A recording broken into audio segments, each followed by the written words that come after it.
Hi, I'm Stassy, bringing you the Neon Beam from the new Annenberg building under construction. The Neon Beam takes you through the top stories of the week, so if you snoozed on the news, here's the Neon Beam to catch you up. Let's get started. The first Ebola death in the U.S. happened on Wednesday. One of Thomas Duncan's nurses from the Dallas hospital has also been diagnosed with Ebola, making her the first case of Ebola transmitted in the U.S. Today, more than 4,000 people in Africa have died from Ebola, but the CDC says an outbreak in the U.S. is unlikely. CNN Money found that people aren't donating to stop further spread of Ebola. Almost $20 million has come from nonprofits, not from individuals. The UN said last month that it would need about $1 billion to stop the spread, but the World Bank says if Ebola reaches more African countries, the cost there alone would be about $32 billion. And this January, the largest private employer in the U.S., otherwise known as Wal-Mart, will be cutting health care benefits for almost 30,000 part-time employees. Cutting the health coverage of those working less than 30 hours a week and raising premiums for other employees, they say, is in an effort to cut costs. Ironically, by next year, Obamacare will require large companies to offer health care insurance to all employees who average 30 hours a week or more.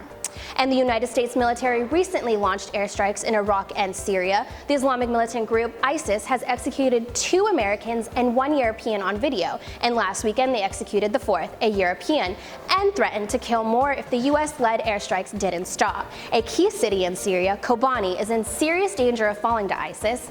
Kobani has been protected from ISIS by the Syrian Kurds, which happens to be suspected terrorists of the US. The Kurds say the airstrikes aren't enough and that they need extra weapons to fight. So America has to decide whether to give weapons to potential US terrorists or let the ISIS take over Kobani.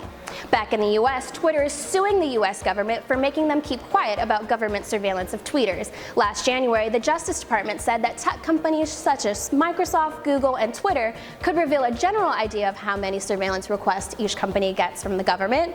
But Twitter claims this is a violation of their First Amendment rights. Since Twitter is already pretty public, they say general isn't enough to ensure their users that Twitter isn't releasing their private information.